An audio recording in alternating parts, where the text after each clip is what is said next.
Bismillahirrahmanirrahim. Assalamualaikum warahmatullahi wabarakatuh. Selamat malam. Alhamdulillahirabbil alamin. Kita semua diberi kesehatan dan bisa mengikuti perkuliahan pada hari ini. Sebelumnya saya mengucapkan selamat ibadah puasa bagi kita yang menjalankan puasa, dan sebelum kita memulai perkuliahan pada malam hari ini, alangkah baiknya kita berdoa terlebih dahulu, teman-teman.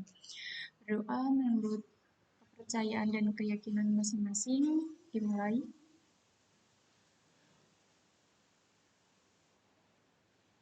Berdoa selesai.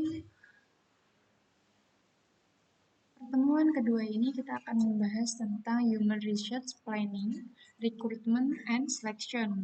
Nah, sebelum itu saya ingin memberikan informasi terlebih dahulu kepada kita semua bahwa untuk pertemuan keberapa nanti kita akan menjalin perkuliahan dengan praktisi. Nah, ini nanti praktisi yang akan kita yang akan mengajar kita semua ini itu nanti ahli atau ahli di bidangnya manajemen human research atau manajemen SDM ini.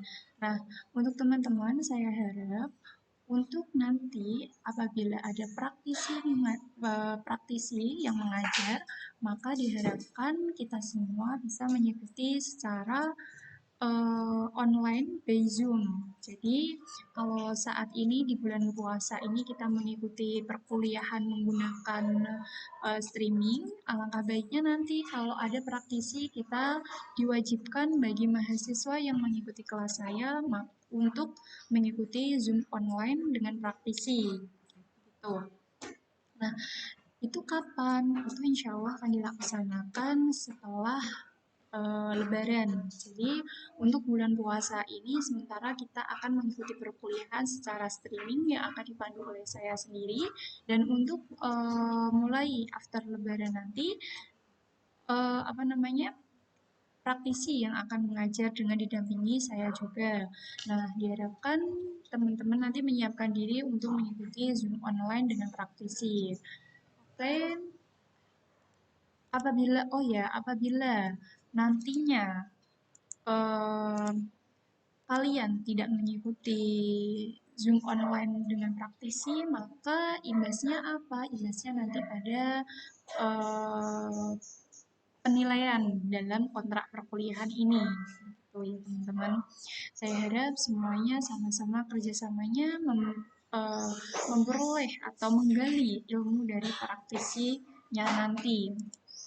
Nah, oke, untuk pertemuan kedua ini kita membahas tentang Human Research Planning, Recruitment, and Selection. Apa sih terkait planning dari seorang HRD itu? Nah, sebelum kita membahas itu, kita ada outline-nya ini. Jadi, kita akan membahas terkait perencanaan kebutuhan SDM, sumber rekrutmen dan kendalanya, seleksi dan faktor-faktor yang harus diperhitungkan, dan perencanaan strategi rekrutmen dan seleksi. Nah, jadi kita mulai dulu nih dari planning atau perencanaan. Apa sih yang dibutuhkan SDM dalam planning sebuah perusahaan? Nah, kita ketahui pada dasarnya perusahaan itu memiliki SDM yang mana ini sebagai model dasar dalam proses pengembangan perusahaan. Oleh karena itu, kualitas SDM sendiri atau bisa kita sebut karyawan itu harus senantiasa dikembangkan atau diarahkan agar tujuannya telah ditetapkan oleh perusahaan untuk mencapai tujuan dari perusahaan. Nah, salah satu aktivitas dalam pengelolaan SDM atau karyawan ini berarti yang kita ketahui bahwa adanya perencanaan atau planning SDM, rekrutmen, dan seleksi. Jadi, ketiga ini harus saling berkaitan, teman-teman, dalam human research. Nah, ini tujuannya agar perusahaan ini dapat mengelola SDM-nya yang baik secara efektif dan efisien. Bahkan apabila SDM ini dikelola dengan baik, otomatis perusahaan akan mencapai di visi misinya. Goals-nya mereka akan terlaksana dengan baik. Nah, tentunya kalau visi misi dari perusahaan ini tercapai, maka imbasnya juga pada karyawan. Apa sih imbasnya? Pertama, kesejahteraan karyawan pastinya akan terjamin. Terus kedua, fasilitas dalam perkantoran pun juga akan terpenuhi. Makanya dalam human research atau SDM ini perlunya perencanaan SDM, rekrutmen dan seleksi agar memperoleh SDM-SDM yang berkualitas. Terus kita mulai pertama human resource planning, yaitu perencanaan dalam SDM. Jadi proses mereview kebutuhan SDM untuk menjamin ketersediaan karyawan dengan jumlah dan skill yang diperlukan. Jadi teman-teman, namanya saja planning, berarti perencanaan. Perencanaan berarti otomatis kita proses nih, menjamin ketersediaan karyawan untuk dengan jumlah dan skill yang diperlukan. Berarti untuk kualitas yang diperlukan, berarti kualitas yang baik di mana sesuai dengan visi misi dan tujuan perusahaan. Di sini ada strategi terhadap pemanfaatan, peningkatan dan pengendalian sumber daya manusia dalam sebuah perusahaan. Jadi strateginya itu bagaimana sih pemanfaatan dari perencanaan SDM ini? Bagaimana adanya perencanaan ini mampu meningkatkan dan mengendalikan SDM dalam perusahaan. Nah, oke. Tadi terkait sekilas terkait perencanaan. Jadi dalam perencanaan itu ada forecasting atau kebutuhan dari SDM, di mana di sini kebutuhan dari SDM itu ada jumlah dan jenis karyawan yang dibutuhkan oleh perusahaan untuk merealisasikan tujuan, terus tingkat perputaran karyawan, di mana setiap job desk karyawannya itu sangat dipengaruhi terkait perputarannya. Terus ada unit bisnis yang ada, bagaimana sih unit bisnis yang ada ini mampu dikelola oleh SDM yang mana efektif, dan tentunya perusahaan menginginkan SDM yang efisien dalam budgetingnya. Terus ada target perusahaan. Nah, ini efisiennya juga termasuk dalam target perusahaan. Bagaimana target perusahaan ini dapat terpenuhi dengan lingkup yang optimal dengan SDM yang efektif. Nah, terkait juga ada kebutuhan SDM di finansial. Bagaimana SDM ini HRD ini mampu menyeleksi atau bukan menyeleksi, memberikan perencanaan terkait finansialnya bagaimana, agar apa? Agar SDM ini nantinya mampu mengelola keuangan dari perusahaannya. Terus, ini alur perencanaan SDM perlu kita ketahui bahwa dalam perencanaan itu ada strategiknya. Nah, strategiknya ini kita sebutkanlah perencanaan SDM.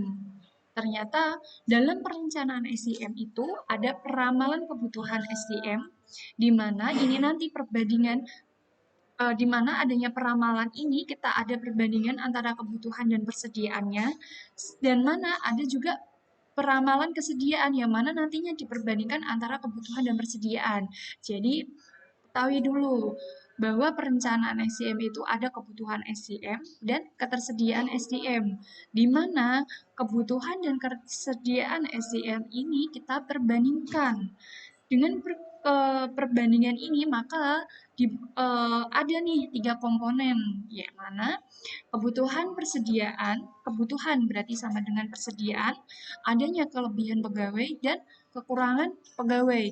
Nah, dari hasil perbandingan untuk kebutuhan dan persediaan, masuklah di 3 komponen, adanya kelebihan, apakah SDM ini kelebihan atau bahkan kekurangan, atau ada kebutuhan atau sama dengan berarti tercukupi. Nah, apabila SDM dalam perusahaan ini tercukupi, maka no action. Apa yang terjadi?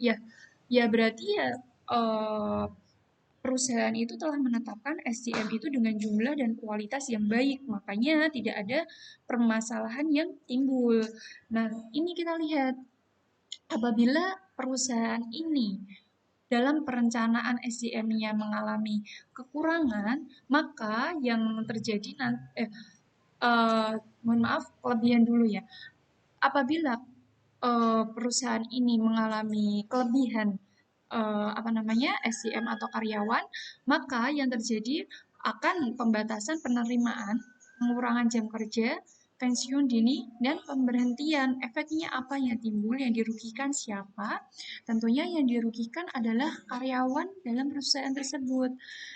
Jadi, apabila nih perusahaan terkait kebutuhan atau ketersediaan bahan baku dengan SDM-nya yang berlebihan, ternyata tidak balance, maka perusahaan ini mampu untuk mengurangi jam kerja karyawannya atau bahkan memberhentikan atau pensiun dini karyawan tersebut agar apa? Agar terjalin optimalisasi perusahaan ini.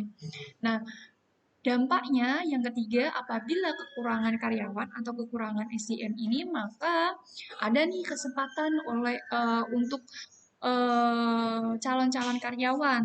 Maka terjadilah perekrutan. Nah, dalam perekrutan ini tentunya nantinya ada seleksi. Disinilah perencanaan SDM ini nantinya akan terjalin dengan mungkin lebih membutuhkan SDM yang berkualitas lebih. Nah, terus kita bahas terkait rekrutmen. Apa sih tentang rekrutmen sendiri? Namanya saja perekrutan, mengambil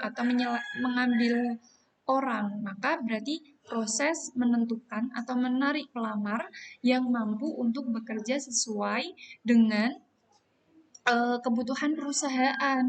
Nah, proses mendapatkan karyawan yang berkualitas ini untuk bagian jabatan tertentu. Jadi, setiap bagian jabatannya nantinya itu memiliki job desk-nya masing-masing. Makanya perlu nih proses rekrutmen berdasarkan job desk karyawan tersebut. Terus dalam rekrutmen ini, proses pencarian atau mengundang calon-calon tenaga kerja atau karyawan atau SDM ini mempunyai kemampuan sesuai dengan rencana dan kebutuhan perusahaan. Jadi, perusahaan akan mengambil karyawan itu berdasarkan syarat-syarat tertentu, kualifikasi yang dibutuhkan perusahaan. Misalnya apa? Ternyata perusahaan membutuhkan SCM di bidang HRD, maka yang dibutuhkan oleh para HRD itu dalam menyeleksi karyawannya, pertama contohnya syaratnya minimal S1 atau minimal manajemen yang dia konsentrasinya SDM, atau bahkan bisa HRD sekarang itu dia dengan jurusan psikolog.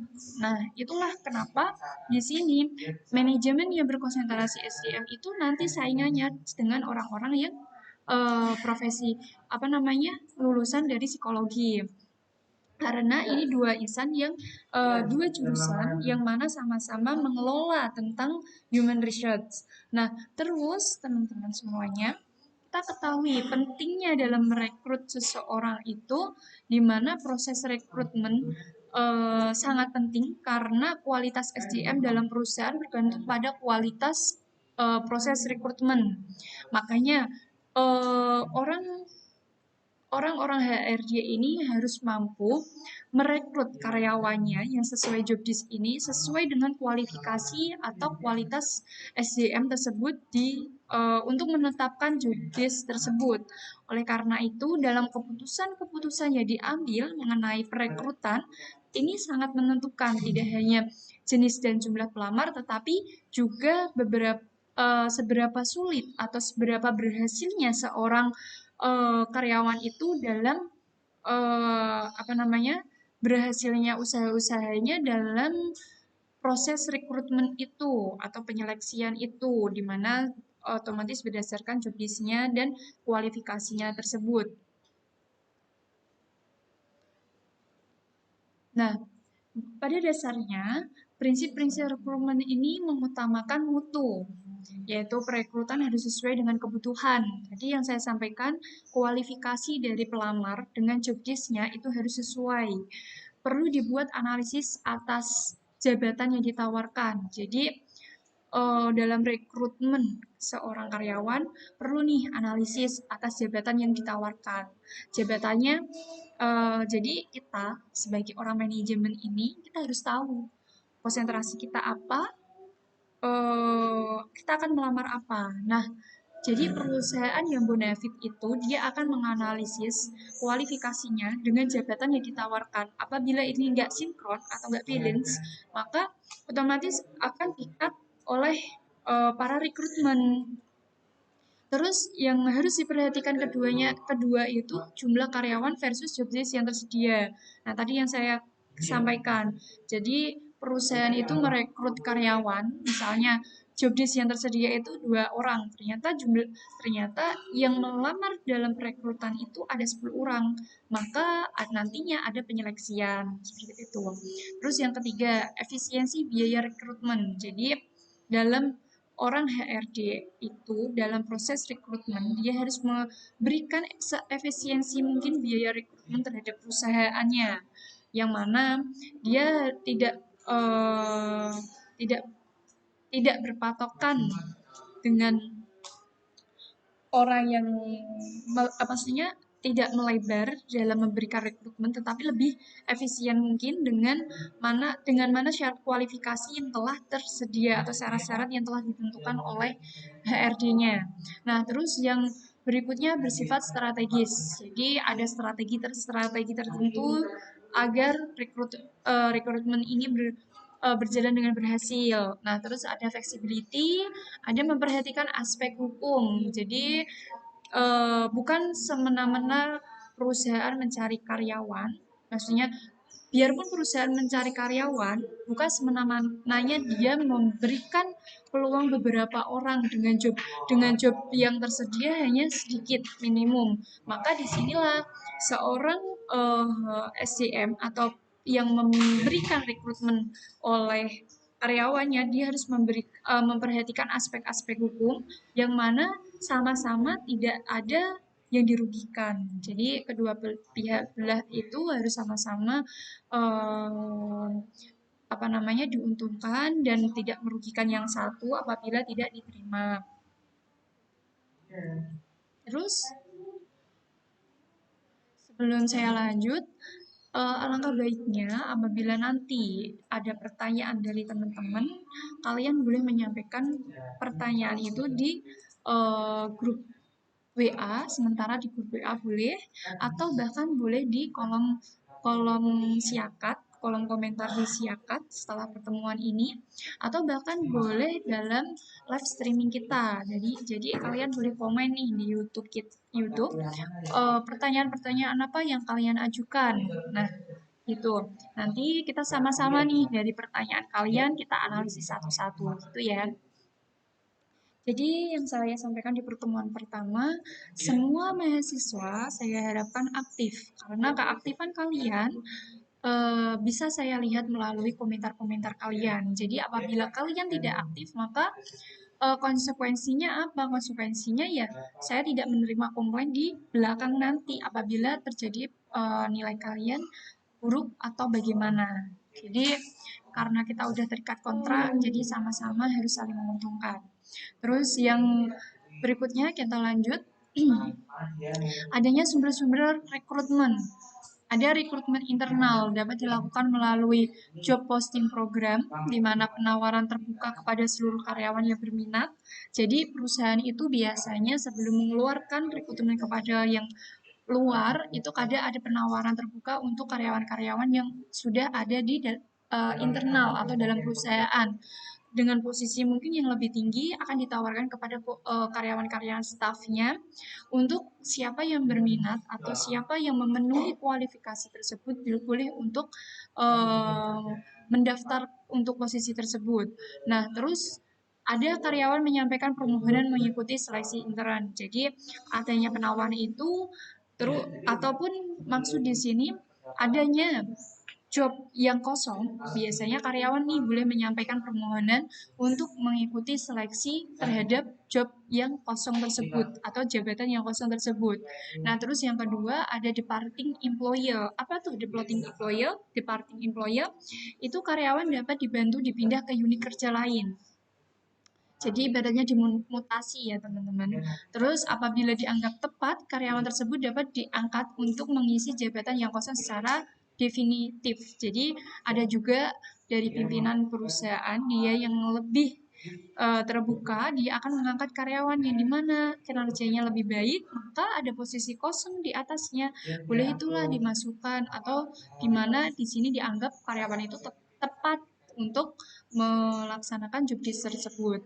Yang ketiga ada metode lain, yaitu keluarga karyawan, promosi dan mutasi ya. Nah, ini untuk keluarga karyawan mungkin disarankan orang dalam ini ya, tapi mungkin lebih lebih kurang baik karena tidak mungkin kalau hasilnya usaha sendiri juga baik juga tidak masalah untuk keluarga karyawan tersebut. Nah, terus ada juga keuntungan dan kelemahan sumber penerimaan internal. Nah, keuntungannya ya pertama biaya rekrutmen dan pelatihan lebih rendah karena tidak perlu proses seleksi seperti rekrutmen eksternal.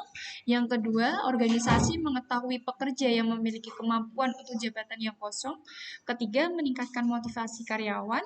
Ada juga pengembangan karir jelas, jadi penerimaan internal ini akan memberikan karirnya lebih jelas dan lebih meningkat, terus peluang dan berhasil lebih besar dengan mengacu pada track record, ada loyalitas yang sudah terbangun. Jadi apabila perusahaan ini menerima orang internal, biasanya itu loyalitas dari orang internal lebih terbangun. Terus pekerja memahami secara baik culture perusahaan. Jadi SDM lebih baik memahami bagaimana kondisi perusahaan ini agar lebih bonafit lagi. Kelemahannya ternyata adanya konflik politik promosi untuk promosi posisi tertentu. Jadi mungkin kok konflik antar karyawan satu ke karyawan lain. Terus yang kedua dampak moral dan motivasi bila tidak dipromosikan. Kayak gitu. Terus dalam external recruitment ini dilakukan melalui advertising atau agen tenaga kerja, kolagen rekrutmen, job fair, work interview dan lain-lain. Nah, mohon maaf apabila gambarnya gelap karena di sini kebetulan sedang mati lampu. Terus ada keunggulan. Keunggulannya memiliki gagasan dan pendekatan baru, memperhatikan spesifikasi pengalaman dan kemampuan, dan kelemahannya adalah periode penyesuaian yang relatif lama. Terus kendala dalam rekrutmen sendiri itu adalah proses rekrutmen terlalu kompleks sehingga membutuhkan tenaga ekstra dan waktu yang tidak sedikit. Nah, ada juga kandidat yang terlalu banyak, susah mendapatkan kandidat yang sesuai, tingkat pengangguran meningkat, keterbatasan keahlian yang dicari, peraturan pemerintah, rekrutmen dari perusahaan lain. Nah, terus ada nih memperhatikan tuntutan tugas apa saja yang akan dikerjakan dalam pekerjaan baru. Jadi dalam kendala dalam rekrutmen ini kalau secara internalnya itu memang lebih kompleks permasalahan atau kendalanya. Jadi memang perusahaan itu dengan tujuan menghemat atau efisiensi biaya, dia lebih memilih untuk rekrutmen internal terlebih dahulu untuk job desk atas yang lebih kosong, yang kosong. Terus dari kendala tersebut ternyata ada alternatif tindakan selain rekrutmen. Jadi alih daya atau outsourcing. Saat ini tuh banyak perusahaan-perusahaan yang melakukan outsourcing. Contohnya apa? Contohnya kalau kita ketahui nih Shopee atau Tokopedia. Shopee dan Tokopedia itu memiliki karyawan-karyawan outsourcing yang mana dia bekerja sebagai customer service mereka. Itu mereka mengelola para outsourcing tersebut atau bahkan perusahaan yang sudah besar seperti perbankan sendiri itu dia juga bekerja sama dengan perusahaan outsourcing di mana karyawannya yang diperoleh dari perusahaan outsourcing tersebut agar efisiensi biaya dan waktu. Di sini ada juga karyawan tidak tetap, jadi contingent workers bekerja paruh waktu, tenaga harian lepas. Nah, contohnya di sini mungkin banyak nih di dinas-dinas pemerintahan, di mana banyak karyawan yang tidak tetap, dia dipekerjakan karena nantinya mungkin karyawan tersebut nantinya bisa nih mengikuti P3K dan lain sebagainya. dengan pengalamannya yang minimal 2 tahun bekerja. Terus ada organisasi pemberi kerja profesional atau perusahaan yang menyewakan karyawan kepada perusahaan-perusahaan lainnya. Terus ada kerja overtime, di mana alternatif untuk mengatasi fluktuasi jangka pendek dalam beban kerja, perusahaan bisa menghindari biaya-biaya rekrutmen, seleksi, dan pelatihan, sedangkan para karyawan memperoleh peningkatan pendapatan selama periode kerja lembur. Nah, terus tadi ada perencanaan, rekrutmen, dan sedangkan sekarang seleksi. Apa sih seleksi? Seleksi itu berarti kegiatan manajemen SEM untuk melakukan setelah proses rekrutmen selesai dilaksanakan. Nah, seleksi ini adalah proses pemilihan orang-orang untuk mengisi lowongan pekerja di sebuah organisasi. Nah, proses pemilihan dari sekelompok pelamar atau orang-orang ini paling memenuhi kriteria seleksi untuk posisi tersedia berdasarkan kondisi yang ada pada saat ini yang dilakukan dari perusahaan. Berdasarkan ini berarti kita simpulkan bahwa seleksi berarti kita proses memilih karyawan yang cocok untuk menepati suatu posisi atau jabatan tersebut. Terus, seleksi ini ternyata memilih jumlah pelamar yang memenuhi syarat dengan ciri, maka dilakukan rekrutmen sesuai pelaksanaan, terdiri dari tahap-tahap untuk memutuskan karyawan yang mana nantinya akan diterima, dimulai dari pelamar melamar kerja sampai dengan keputusan penerimaan. Nah, seleksi tidak hanya untuk penerimaan karyawan baru, tetapi tadi secara rekrutmen internal pun seleksi juga dibutuhkan. Terus instrumen seleksi, adanya surat-surat rekomendasi, formulir lamaran, ada tes juga itu tes potensi akademik, psikotes, bahkan ada interview kembali. Bahkan yang terakhir ada nantinya medical check up. Inilah proses-proses seleksi yang mana nantinya dalam perusahaan bisa diterapkan. Terus urgensi dalam sistem seleksi, adanya peningkatan biaya penerimaan karyawan, memperoleh karyawan dengan motivasi rendah, berdampak pada penurunan kualitas kinerja, manajer menjadi enggan dalam membimbing bawahan, manajer terpaksa berkonsen pada pengisian lowongan yang tidak diharapkan. Nah, ini peranannya mempersiapkan dan menyediakan sumber daya manusia yang sesuai dengan kebutuhan yang dialami oleh perusahaan tersebut.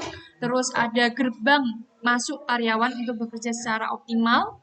Terus ada proses rekrutmen dan seleksi yang menggunakan prinsip manajemen yang baik, yang mana nantinya akan membantu perusahaan dalam mencapai keunggulan kompetitif dan superior performance.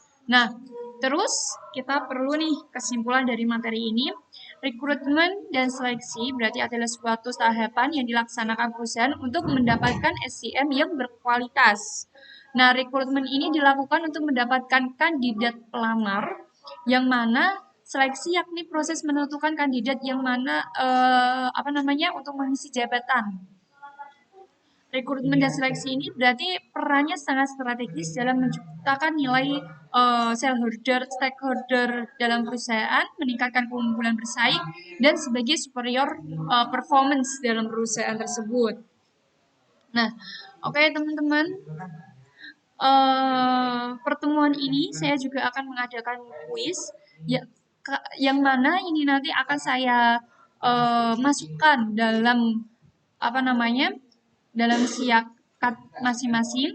Jadi bagian ini harus berdasarkan kalian. Yang saya sampaikan atau yang ada di PPT harap jangan di copy paste. Yang mana pertama, apa sih peranan Departemen SDM dalam seleksi? Terus mengapa diperlukan perencanaan sumber daya manusia? Apa saja tujuan dilakukan seleksi penerimaan karyawan, dan jelaskan pentingnya rekrutmen karyawan. Jadi tolong untuk kuis ini kalian jawab berdasarkan persepsi kalian, tidak boleh copy paste dari materi pada hari ini.